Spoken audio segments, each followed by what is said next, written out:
Welcome to another edition of XFeed. My name is The Schiller. Every day we go over the markets, whether it be collectibles, digital ones, physical ones, news in the world. And I guess number one on that list is the fact that the Stranger Things final season premiere happens tonight. So if you're a fan of that show, enjoy it. We're going to go over some of the collectibles that are associated with Stranger Things on the trading card front, and we're going to go over some arguments between brands, IPs, and all that fun stuff. Hopefully enjoy the conversation, and again, any shares, likes, comments are greatly appreciated, and if you have any thoughts as we're going through, feel free to throw them in the chat. So TV Sports Cards saying the world of people collecting $1 to $5 cards is so much bigger than the world of people collecting $1,000 cards. And while that is true, it made me think of a conversation that happened a little bit this morning when I was asked about if I still play Magic the Gathering, because that was a game, if you know the Dominaria set, which is like one of the worlds and similar to like Pokemon, they have different set releases. A couple of years ago, when that set came out, I went to one of like the pre-release Friday Night Magics, and it was a ton of fun. I immediately became addicted. I tried learning everything I could about how there was a standard play set of, every 3 months there's a new set, and ones from X amount of months ago get pushed out. And so there's always kind of this, not recycling, but a refreshing of the game state, if you will. And then there was this modern gameplay where you basically take any cards that have ever existed, barring a couple of them that are banned. And that sort of play style is really, really rapid, depending on the deck. And everybody had different thoughts with it. But back to the point, when I was asked about that, my first inclination was like, yeah, like I love playing Magic, but one of the things with it was like it got so expensive. Now there's YouTube videos, there's guides where you can get budget decks of sorts, but again, when you're going from collecting, sometimes I feel mentally it's a lot easier to buy a couple of like smaller cards than going for these big home runs. Well, it's cool to flex. I would argue, I think we're going into a time when people, like that budget friendly kind of aspect and going from the speculative side to the fun side. And that's something traditionally, on the stream, we've talked so much around crypto and NFTs, and the speculative side has pretty much taken over all of it, right? There's almost nothing in terms of like a budget, fun game experience, whatever, in the digital landscape that's focused on. It's always these kind of big sells, and that's kind of it. So we'll keep an eye on it. But AJ highlighting some of the Charizard Super Illustrated rares back with the EX, more EXs, and the XEX, which is the latest one, and interesting to see. If you don't know, one of the reasons why these cards are so desired, or at least this one in terms of like the art style, you have the Charmander, Charmeleon, and then you also have the Charizard, so it's all of them within one. Obviously, these gives you some different kind of nostalgic feels, and then this one reminds me of those lamps that have like the stained glass. You know what I mean? My mom had a bunch of those growing up, so that reminds me of that. And that's just another more colorful variation, which in Magic, there was actually a few of them that had a very similar touch. But VeeFriends, this is one of the intellectual properties that started, birthed on the web. And one of the immediate things they did was go and create a trading card game. And surprisingly, I don't know if anybody even really plays like the game itself. They just go and collect these cards. And so seeing that aspect, I think VeeFriends was one of the first movers within it, where obviously we're seeing Vibes, TCG, Azuki, and other ones coming to fruition. So while we're trying to merge the conversation between physical, digital, the danger word in NFTs, there was this rather long post that was made by Young Sun Shin, and it got a lot of attention. So I thought, hey, let's kind of read it together and dissect. If you have any thoughts, feel free to throw them in the chat, and I'll give anyone's as we're going through. So the state of NFTs and the future of IP collectibles. And IP collectibles, again, don't just think of that from the crypto birth sides. We're talking about your Hello Kitty, the Pokemon, the Stranger Things. Everything is just a massive IP, and we're going to show too as well with some examples of what these different companies are doing in terms of trying to get extra attention for what their specific IP is. Prices have plummeted. The skepticism is loud. Many have concluded the NFT experiment failed. But if you zoom out far beyond the last cycle, the question flips entirely, because collecting isn't an NFT invention, it's a human instinct. And instincts don't disappear because of a bear market. So the collector instinct. Archaeology shows the same pattern everywhere. Prehistoric humans kept shells. Ancient societies collected coins. Modern culture hoards sneakers and cards. None of this began as investment. Meaning came first, value came last. And if you're watching on audio, there's a image of a couple of older Pokemon trading card boxes as well as cards. It's got some of the Game Boy games. It's got a Game Boy itself, and then some other stickers and pins and whatnot. Take my personal experience with Pokemon cards. I still have my binders from childhood. When I was ripping open booster boxes as a kid, not once did I think I'm going to 100x this in 25 years. That is a very true point. You just kind of wanted the cards to be able to look at, maybe trade with friends, but that was absolutely not a thought. I wasn't looking for ROI. I was looking for the joy of owning a piece of the world I loved. Collecting is emotional long before it becomes financial.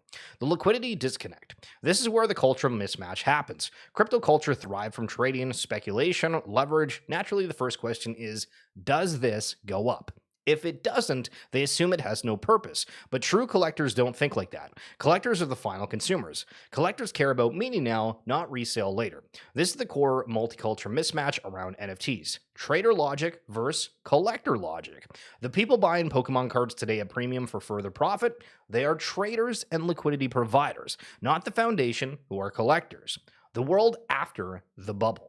Yes, NFT prices were excessive, but bubbles don't kill categories, they precede them. Railroads or internet stocks all followed a similar arc. After every bubble comes the quiet phase. Speculators leave, builders focus, collectors stay silent, and foundations form. Digital collectibles is in that incubation window right now. Human behavior hasn't changed. The medium is simply catching up. The first editions of digital IP. We are seeing the first real attempts at turning NFTs into lasting IP. These are not finished products, they are toddlers, but the direction is correct. So let's pause for a second and take a look. I am not sure what the bottom card collection is, because it could be Azuki. I was originally going to say Gods Unchained, but that art doesn't necessarily look like that. On the top, you have one of the new video game worlds. So if you're a fan of, the Guild Wars, World of Warcraft, open world sort of aspect, it's a game called Other Side by Yuga Labs that integrates a whole bunch of different avatars from these online communities. And then we've seen where Doodles, they've partnered with G-Shock Watches. They did a Christmas collab with McDonald's. Curious if that ends up coming back this year. But last year in the US, if you went to a McDonald's and ordered a coffee or a hot drink, whatever, the branded cups were all about Doodles, which was really, really cool. And recently we just had the announcement from Pudgy Penguins working with Bear Brick. And Pudgy's continually have some massive, massive partnerships. And there's more that aren't highlighted directly on this, so that's something to be said. But we are seeing a little bit more of things that you can't necessarily ignore, and you have to respect to a point. Even though some people are like, I don't like these digital collectibles, these brands. Just remember, all of this is brands. It's if somebody comes out with a movie, you like it, a show, you like it. Doesn't really matter where it was initially incepted. To whether you like it or not. So, okay, so it is an Azuki. There we go. On the bottom one. Is now focusing on a trading card game. If people enjoy playing and collecting, emotional attachment compounds exactly how real collecting cultures start. Pudgy Penguin spreads its characters across retail and the internet, especially through GIFs. When a character becomes casually recognizable, culture seepage has begun. Recent wins with the Congress wearing Pengu PFP and the Bear Brick collab showcase how they have grown in relevance. Now, if you're not somebody that uses social media quite extensively, one thing that has happened on the X platform, and people use it across Discord and elsewhere, is that these images, similar to Facebook, how you'd probably upload a picture of your face, these digital identities, we've had where, again, Congress people are switching their avatars from themselves to digital assets, which, again, is pretty surreal when you think about that. Because before, when that sort of thing happened, it was these massive celebrities and people were calling saying, oh, all these celebrities are getting paid to do this, yada, yada, yada. And I don't think that's the case this time around. So is it a more natural, organic uptick in interest? Just might be. Doodles is expanding through animated characters and the mainstream partnerships with McDonald's, Crocs, Adidas, Universal, slowly distributing their joyful visual palette. The recent McDonald's holiday promotion was a massive distribution to millions of people. The OG Bored Ape Yacht Club is trying to turn a cultural moment into a broader world through Other Side. Early, uncertain, but world building always is. None of these are finished, they're simply first drafts. Note that every major IP began with an awkward first draft. So great IP thrives with time. And there is a Marvel comic that was 10 cents back in the day. As the image on the screen, which is kind of cool to see. Marvel wasn't Marvel 3 years in. Hello Kitty wasn't Hello Kitty 3 years in. Good IP takes years. Great IP takes decades. All NFT native IPs are toddlers, barely beginning their cultural journey. To the financial eye, the current state looks like a crash. To the anthropologic eye, it looks like the incubation window. But that's the entire point. So will NFT floor prices ever return to the mania of the last cycle? Honestly, probably not, and that's fine. But will digital IP collectibles dominate further collecting behavior as our lives become more online, more global, and more digital? For me, that answer is obvious. Yes, absolutely. And I agree with that take. Markets fluctuate, hype fades, cycles reset, but collecting survives everything. And whenever the world becomes more digital, our instinct to collect simply moves with it. Digital collectibles aren't going away, they're just getting started. Okay, so we do have to, listen, we do have to do a little bit of a red card for saying we're just getting started, because that is the beginning of the end whenever that is said across the timeline. But generally agree with the thought process behind a lot of this and awkward stages. I mean, it's a very good point that if you look back and you saw Marvel Comics back in the day going for 10 cents, which obviously completely different market, in times within the world, but was it a massive success right off the rip? Not necessarily. Hello Kitty, same thing. Takes a little bit to get adoption. So very great article. Again, if you're wanting to follow the author of that, that is Young Sun Shin, which now I've dropped the follow. We've officially gotten part of that. So let's continue with that trend. I know I played this clip the other day, but had a conversation recently with Matt Bartlett, head of Web3 at VanEck, and talking just about the legitimacy of the collectibles industry. Do you think the collectibles could become a recognized asset class in wealth management portfolios in a way similar to fine art? Well, the answer is yes. I mean, I would say all these collectibles that we've discussed today can fall into that bucket of alternative assets. And there's a chance that them being tokenized actually makes them easier to manage. The big challenge is standardization. Your pricing and custody. I mean, custody, I really hammer that home because, again, I think a lot of these platforms are more like Web3 first, and they're not actually thinking about custody. I spoke to one a couple weeks ago that was like, yeah, we're going to have a marketplace and we're going to be a custodian. Like, you can't really do both. And then you also need liquidity to mature. You know, a period of time, a nice bull run would be really nice for these assets. But once the rails are in place, tokenized collectibles could fit very neatly into the same framework as art funds or private credit as we see it today. Which is just, listen, those are the kind of things we like to hear. Roar, what's going on? Good morning, good morning. Now, on the physical collectible front, look at this. A Jack Eichel, what do we call these? Chest Mega Patch. You know, who comes up with the Chest Mega Patch name? What a Pokemon. You got the Ascended Heroes, the Prismatic Flames. In hockey, the Chest Mega Patch. But look at that, the Buffalo Sabres entire logo, specifically for Jack Eichel cards. Wow. Love it. That's the kind of thing that's just super, super cool. And Pranksy, who crashed out over the digital asset space not too long ago, saying, feels like loads of JPEG enthusiasts are pivoting or returning to cardboard. Might just be my algorithm showing me what I want to see. But I think, you know, part of it is there's so many problems that have transpired with some of the happenings within the JPEG world, where it's like, hey, at least we know that the cardboard world is still going to be here tomorrow, where we had things just completely shut down overnight within Web3. So if I was going to play this video, does this boat look familiar to you at all? Now, it would only be that if you played a certain video game before. Anything? Maybe? What was one of the maps in Call of Duty? Absolutely love the fact that so many of the places are real within Call of Duty, and you get to kind of, you know, I think, I don't know if it's in Italy, but it's making me think of the Star Wars scene in, I guess it was the second one, where they had Anakin and Padme like on the stair step, and it was like a very vintage looking kind of castle on the water. And I saw clips of that the other day, and I was like, wow, that's what I want. And honestly, at the time when we were talking about these metaverse experiences and whatnot, the biggest thing for myself was, man, if these movies comes out, right? And maybe that boat is AI and I got completely baited by it, but either way, let's pretend for a second. But I think that it's such a cool concept where, in theory, you go watch a movie, you see a show, and then you can like walk around in the digital representation of what that is. I think that concept is amazing. Similar to how, you know, back in the day, Harry Potter games, Lord of the Rings games. I mean, even I remember I bought like the Avatar video game when it came out. If you remember, like the Blue People Avatar, not the Last Airbender one, but there was a video game, and I don't think the map matched at all to what the world was, but I thought the game was pretty fun.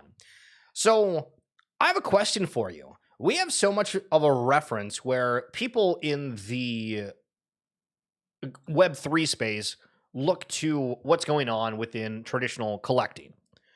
And I would make the argument that there's not that many. I think in sports, absolutely, there's one of ones, but in like Pokemon, there's not. Magic the Gathering has started getting into that a little bit, right? Where they had the One Ring in the Secret Lair drop, where they had the Magic the Gathering or Secret Lair X Lord of the Rings collaboration. Right, but this Azuki sold for like $87,000. Okay, and what is this? Well, essentially, it's just a one of one for an IP. So my point with bringing this up is, do we see the likes of Pokemon or these other collections try to go into those Grails more often? Because as we started the show, more people are collectors of, you know, $1 to $5 cards versus the $1,000 plus, and that's fair. But do these companies decide, hey, you know what? Let's spice things up a little bit. They just might. So on the Panini blockchain side of things, Real Video Shane, thank you so much for coming on through, and good to see you. So Panini blockchain. Let's continue this conversation because, again, we're merging physical and digital. Panini was somebody that had a fair amount of rights for physical trading cards. I think they had Major League Baseball and then NBA. I think Topps just took over MLB, and I think that they're about to do that again for NBA in like 2026, and excuse me if that's slightly inaccurate.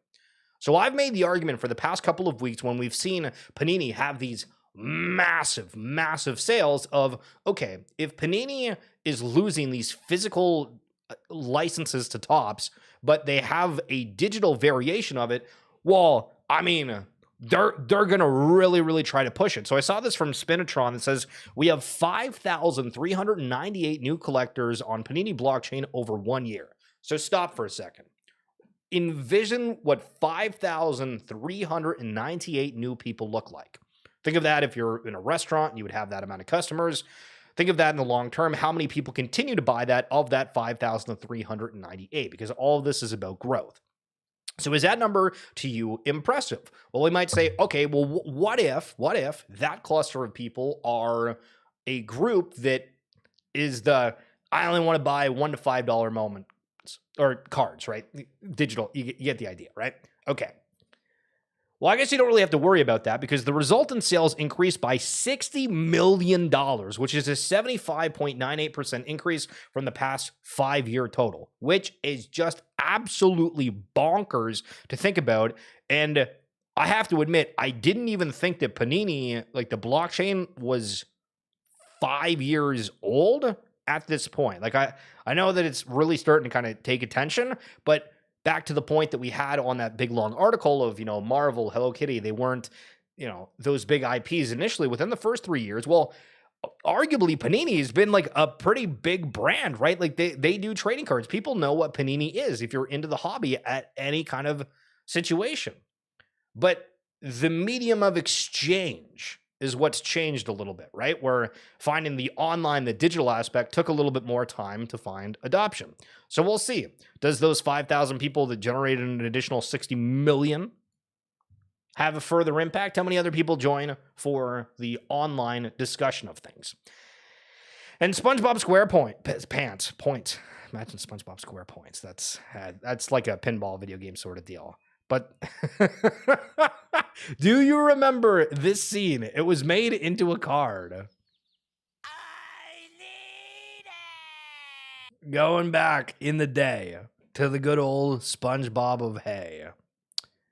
Xbox highlighting the fact that the SpongeBob movie is coming out.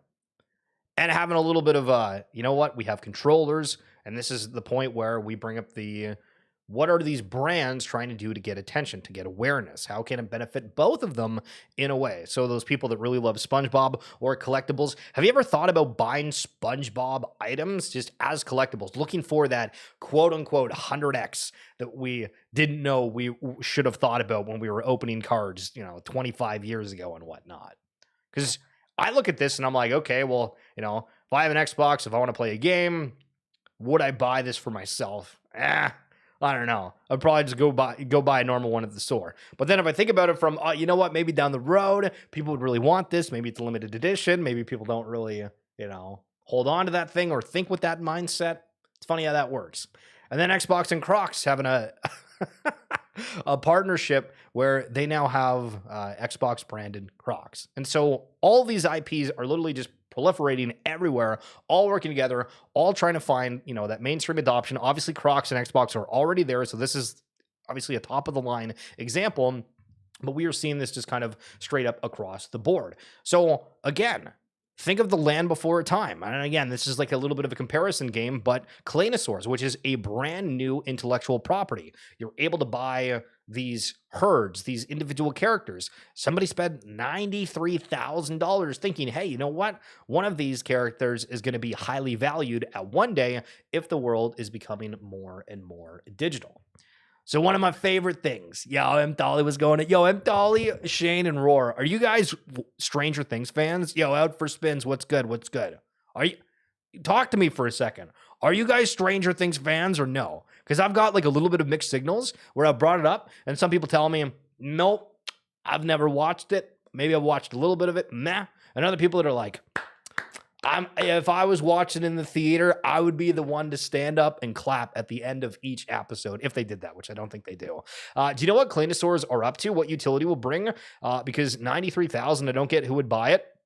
So there is just the concept of having like a digital flex of sorts where, hey, that person is trying to elevate their status, show off something cool. But ignoring that aspect, I think that they're working on a game, I know that they're working on a game. I don't know what sort of perks you get within that specific game. I know if you're looking over on the likes of other side, I don't even know if the different avatars have anything that is special or unique to them other than the visuals that represent within the game. And, on that topic, we still go into video games and, League of Legends, Overwatch, whatever, we'll go and we'll buy like a certain cool skin that we think is neat. And that one, everybody knows, okay, they're, $30, whatever. But in these kind of digital environments for some of these things that are connected to crypto and blockchain gaming, they're like, oh, okay, that person has like $1 bajillion. Let's follow around that person. You know what I mean? And it's really weird to think about. And like, I can't get over the thought at the beginning of the stream when we went over that person that was doing the comparison of the $1 to $5 cards to 1,000, because I'm right, the vast majority of people are not going out to do that. But there was another stat that was like 10% of the population is accounting for like 70% of the world's wealth, or like propping up the markets. I'm picking this from something that I read on the timeline because I consume way too much just random takes of things. But it's like, the people that have money are going to go out there and they're just going to do things that the average person would be like, why in the hell would you ever do that, right? But because they can, I guess, would be the simplest answer. M. Tolly, negative, I've never seen it. M. Tolly walks in the stream just like he does to say, nah, I've never watched Stranger Things. That's crazy. That's crazy. People are also now making the comments about how, Stranger Things started as like this indie show and now everybody is like obsessed with it. I feel like Stranger Things was like fairly popular, like within the original seasons. Maybe I'm wrong with that. I love movies and series, and Stranger Things is a great show. It's very well done, scripted character story. Hell yeah. Hell yeah. Yeah, I'm excited to see what this one comes out for. Out for spins. Nope. Walking Dead was my last big thing. Oh my God. The Walking Dead. So no spoilers or anything, but love the series. I got through, I'd say 70% of it. And I got through like the big scene that, you know what I mean? The big scene, that didn't really bother me. I still thought the show was like kind of interesting, but then man, it went so downhill. Oh my God, did it ever go downhill. I mean, the characters changed. People were weird. I mean, so like Carl kind of got annoying, similar to like how people said in Stranger Things, like Mike became super, super annoying. And the plot obviously repeated itself, and then just the way that they had like the villains created, and I was like, this doesn't make any sense. So maybe one day we'll go on a huge rant of The Walking Dead, but it was one of the shows back in college. Me and my buddy, we used to go, there was like a pizza spot that had like a deal if you get like two, like, I don't know, small, medium pizzas, 2 toppings, whatever, you get a drink. Every Sunday, Saturday, whenever the hell it was, I think it was a Sunday, we watched every single episode. And then we watched The Talking Dead afterwards with Chris Hardwick. Oh my God, the post. Listen, I love the fact that you had the show and then you immediately had a follow-up where you could hear from the guests. They had special guests. All of it was just absolutely unreal. And then the later seasons, I guess it was a corporate thing of they're like, this is so successful, let's just continue to keep doing it. But like 13 seasons, which I think it was, is unbelievable. And then Supernatural. You know, let's go down another show for a second. How the hell did Supernatural go for like 22 seasons? I think it might even be more than that. But some of these TV shows have just gotten like the craziest lifespans we would have ever thought. The last seasons were shit, yeah. Lucille. Nick from Claynosaurs was on my panel at Decon last week, as well as Kim from Nownish. Shane, what in the world is Nownish? I don't know if I've heard of that before. I might have to do a little bit of DYOR. Roar, I still watch The Walking Dead. Daryl's show is really good. It's all about how deep the story and characters are. We always want to feel emotions, right? It delivers. Okay, well, I'll maybe need to check that out. The fact that Walking Dead has so many spinoffs, like, if we were going to put like an arc of 2 TV shows, I feel like Game of Thrones and Walking Dead are like the 2 that have had the most spin-offs, especially with like that new Dunk in the Arm, or like the last, I don't even know what the hell the new Game of Thrones one looks like. It feels like a dude that's like a knight, Duncan the Brave. I don't know. I don't know if that one's going to hit for me, but the fact they have like House of Dragons as well. But yeah, we're going on like a hell of a side tangent here. After Negan, it went downhill all the way. I didn't mind like the fall. Well, actually, sorry. I'm thinking of like the scene earlier. Yes. Very agreed. Agreed. Big time agreed. I also hosted a panel on digital collecting at SDC this year, doing my best to be in digital collecting to the world. So what was it like being at the in-person events? Because I've had, I don't know, I'd say a little bit of like a bias sort of like against some of the in-person things, because it feels that just the attendance is rough right now, right? A couple of years ago, originally with like NFT NYC, you had people that obviously had a little bit of extra capital to spend. They could, you know, travel the world, do this, the other thing. And there was so much excitement for it. So now it's like the people that attend those events, I think, are, you know, the real builders and whatnot. And I think that would be good from a networking perspective. But I'm curious in terms of like attendance, how strong they are, if that makes sense. You seen Polymarket CFTC approval? Yeah. I mean, prediction markets seem like they're just absolutely frothing at the mouth, ready to just take over everything right now. And truth be told, I was looking through like DM requests and just like scrolling, and Polymarket messaged me back in like 2021. And I was like, oh. Now, obviously, there's a completely different time frame, and I don't think Polymarket was really anything at the time, but I'm like, wow, listen. They reached out back in the day. Unreal. They gave me 300 person room at SDCC, and I was able to bring in 200 people. Really? Oh my. Okay. Hell yeah. That's sick then. That's awesome. That's really, really cool. It'll be so good at this new Game of Thrones show for sure. Yeah, I hope that it's good. Okay, so let's jump into the Stranger Things discussion. And if you guys have any thoughts regarding Stranger Things or what we're discussing again, it's great to hear from you guys, and thank you so much for coming on through. So tonight, the first episode of the final season. Now, do you know about the trading cards that exist for it? So Magic, the Gathering, has something called Secret Lair, where, you know, we looked at that Topps Chrome card from SpongeBob SquarePants. I think Secret Lair actually did a collab with SpongeBob not that long ago, but they also did one with Stranger Things where they had some of the different characters. So you can see that like Mike's here, you have 11, you have Will, and just a bunch of other ones. And it's kind of done within like the Magic Gathering aspect and really cool. And the intention with it was to be a cultural play, because for Magic the Gathering, we run into the problem of, okay, it's kind of this super mystical fantasy world. Maybe it's a little strange if you have cards that launch into that don't necessarily fit that overall theme. And we saw that same effort being made by Topps. So Secret Lair is Magic, right? Magic the Gathering, Wizards of the Coast. Topps, massive sports card brand, they had something that was called Zerocool. You see that logo up there. Now, Zerocool was Topps' attempt at creating a cultural play on cards. So 6 packs per box, 4 cards per pack. This one, I want to say, was the season 4 release. I think they might have done a couple different ones with that. But Zerocool was one of the companies that actually did VeeFriends cards as well earlier on.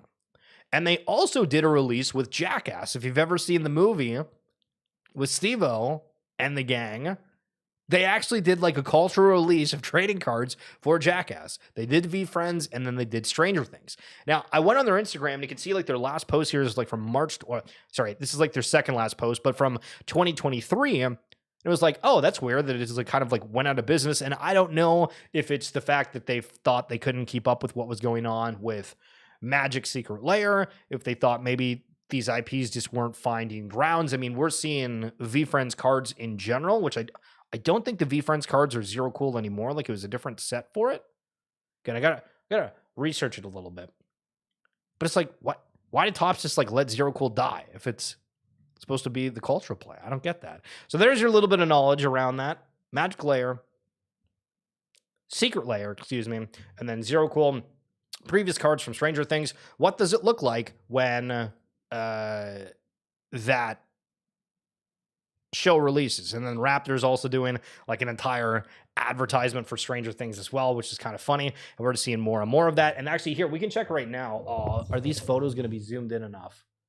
I don't know if we're going to be able to see on these cards. Okay, so these are like the Topps Chromes one, which now they're also highlighting the fact that these look like the Pokemon ones from back in the day on that top right there. But yeah, so the main cards for VeeFriends, I do not believe are Zerocool, but there is a different set from VeeFriends that are Zerocool. I was not aware of the trading cards. I'm a huge Stranger Things fan, though. Hell yeah. Love to hear it. They'll probably soon launch card payment to purchase on the platform. Okay, so the final thing that I want to leave you with, it's kind of just a little bit of a funny story. So Orangie is somebody within kind of the crypto content space, and I don't know. I guess there was some guy that was like trying to shill him food, and I want you just to specifically listen to how he answers like what he does, okay? Because it's very brief, but I laughed for like a good 3 minutes straight. Hey, excuse me, do you like chocolate chip cookies?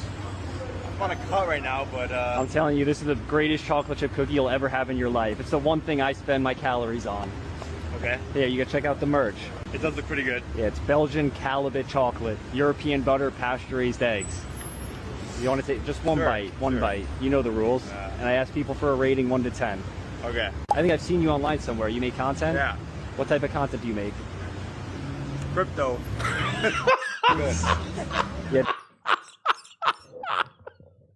Just straight embarrassment, doesn't it? I don't even want to say anything. Absolutely unreal. But that's going to be it for this edition of XFeed. Guys, thank you so much for coming on through and joining in on the chat again. We go live Monday through Friday. We're going to probably do end up weekend streams as well at some point. But last weekend, we were El Bizio, so apologies for that. But Roar, out for spins, Real Video Shane. Thank you guys for coming on through. Tolly, good to see you as per usual. Enjoy the rest of your day. We will chat soon. And again, for the clip we played a little bit earlier with that conversation with Matt Bartlett, if you're wanting to listen to any of the RWA Segments podcasts, links in the description down below on YouTube, or if you happen to follow me on X, or if you just type that in on any podcasting platforms. All right, enjoy the rest of your day. We'll talk soon. Peace.